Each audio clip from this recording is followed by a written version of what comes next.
The Vida V1 is Hero MotoCorp's first electric scooter. Offered in two variants, the Vida V1 intends to shake up the electric scooter segment, and it's presented under a new electric mobility brand vertical, Vida. The top spec V1 Pro has claimed range which is segment best so far, and it promises performance and features to take on the very best rivals in its segment.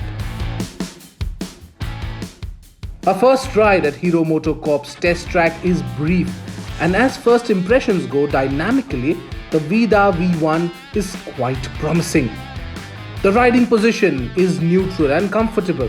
Throttle response is smooth and linear. And straight line stability is immediately likable. On the straights, the V1 Pro will hit over 80 km per hour top speed quite easily and can maintain between 70 and 80 km per hour effortlessly. And when the corners come up, the Vida V1 has dynamics which are quite likable. It maintains composure even when leaned over around the corners. And even if you won't push a scooter this hard in the real world, the V1 remains composed and in control, even when scraping the center stand when pushed hard. As far as performance and dynamics go, there's nothing to find fault with the Vida V1. So first things first, let's talk about how the Vida V1 performs. We're riding the top spec V1 Pro at Hero MotoCorp's Center of Innovation and Technology test track here. So it's a control environment, but I saw a top speed of 84 km per hour speedo indicated on more than one occasion. So it will easily do about 80-84 km per hour depending on your body weight. My body weight is 75 kgs, so I could see 84 km per hour top speed quite easily. 0 to 50, 0 to 60, you can sit at 55-60 km per hour quite comfortably. It's only beyond 60 km per hour that it takes a little bit of time to reach the claimed top speed. So it's a little slow, not alarmingly so, but yeah, it takes a bit of time to reach that 60 to 85 km per hour top speed. But what really surprised me is the way it handles. It's a 126 kg scooter, the V1 Pro, the top spec. It's about 2 kgs heavier than the V1 Plus, the lower spec variant, and even with that kind of weight, it's quite a nimble scooter, handles pretty well, you can change directions quite easily. So if you're out on the real world in traffic, it will be very easy to manage, easy to handle. Now the riding position also is quite comfortable. The rider's triangle is quite comfortable. My height is about 5 feet 9.5. I feel very comfortable sitting on it. Seat height is about 780 mm, and I reach the handlebars quite nicely. So overall a comfortable place to be in, quite a broad seat. So no complaints on that front as well. The Vida V1 has a unique design. It has an apron mounted LED headlight, and the bodywork is a combination of several plastic panels. It's not exactly a sporty design, but it's something different, and the combination of different shapes of body panels gives the Vida V1 a somewhat unique look. The 7-inch TFT touchscreen offers a long list of features. It comes with 4 riding modes: Eco, Sport, Rider and Custom. And the screen itself has features like brightness control, smartphone connectivity and even a document storing facility, apart from the over-the-air software updates. The modes can be changed through the toggle of a switch or through the screen. And there's a park mode, which also offers a reverse facility. There's plenty of under-seat storage space, which can easily accommodate a full-face helmet. Now, design of the Vida V1 is a bit of a hit and miss. Initially, I wasn't very impressed with the design, but the more time I spent with it, the design did begin to grow on me. So it's a subjective thing really, so I'll leave it to you. Let us know in your comments whether you like the design or not. But yes, if you look at it, if you spend time with it, it does begin to grow on you. And in terms of proportion, it's quite well proportioned really, so it doesn't look very weird or nothing out of the ordinary. But what the strength of the Vida V1 is that it does look unique and different compared to any other electric scooter that you see in the market. So if you want to make a statement on a unique kind of an electric scooter, this one certainly is a unique design, and even if you don't like it at first glance, the more time you spend with it, the design does begin to grow on you. And in terms of features, you get a touchscreen, full color touchscreen instrument console. You get a mobile app also, but of course these are pre-production models that we're riding here today, so we don't have access to the app right now, which we will give you all the details once we get the scooter for a full-fledged review. But you do get different riding modes. You get an eco mode, you get a sport mode, you get a full custom mode where you can customize the range, customize the top speed and all that. So depending on your riding preferences, if you don't want to ride too fast, you can limit the speed. If you want it for more range, you can customize the range, so it'll sort of limit the speed. So all those features are there, and it gets cruise control and quite a nifty few features really. And of course there's one more feature, which is a boost mode. So if you're riding at 30 kilometers per hour, you'll need to ride it for 30 seconds, and then you want to quickly overtake, it'll automatically go to sport mode even if you're at eco mode. Now in sport mode, 85 kilometers quite achievable.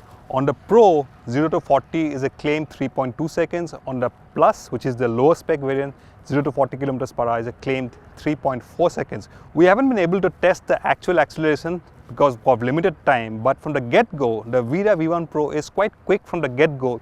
It will reach 50 kilometers per hour in no time, but it's only a slightly sluggish, and the performance does taper beyond 60 to about 85 kilometers, which is a top speed.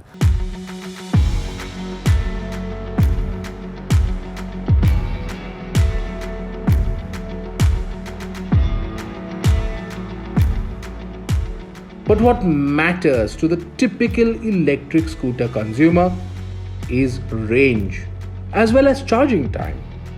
The Vida V1 comes with two removable batteries, with the top spec Pro variant offering 3.94 kilowatt hour energy with a claimed maximum range of 165 kilometers. The V1 Plus has slightly less range, but both variants are offered with 5-year standard scooter warranty or 50,000 kilometers, and the lithium-ion batteries with nickel-manganese cobalt chemistry get 3 years or 30,000 kilometer warranty. Now then, what matters for an electric scooter is how much range will it give. Now, according to Hero MotoCorp, the V1 Pro has a claimed range of 165 kilometers on a single charge, while the Plus, the lower spec variant, will give you about 149 kilometers on a single charge.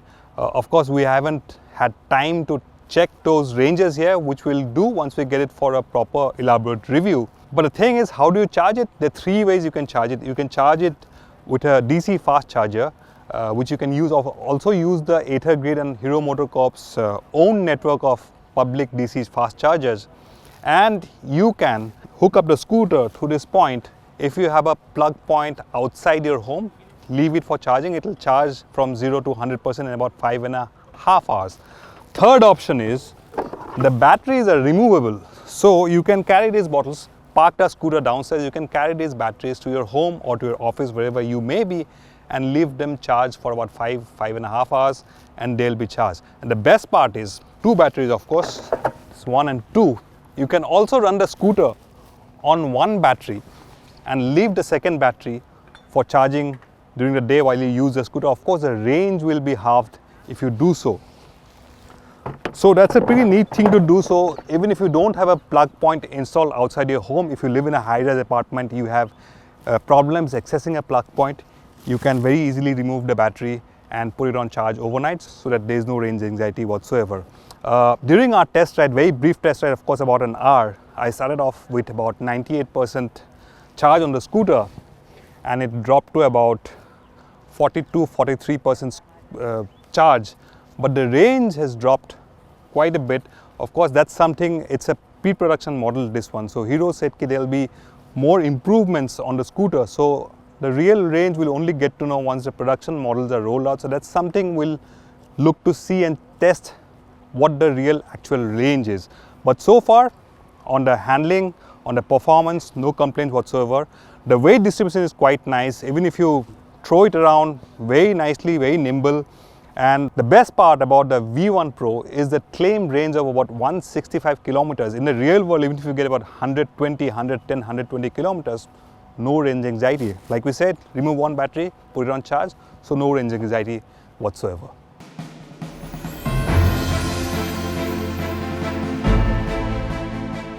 The Vida V1 sits in a unique position and it will have its task cut out to take on established rivals like the Ather 450X, the TVS iQube and the Ola S1 Pro. But in the end, despite its claimed range, likable dynamics and performance, the question will remain on its slightly premium pricing and its quality and finish, which somewhat don't feel as premium, at least in the pre-production stage.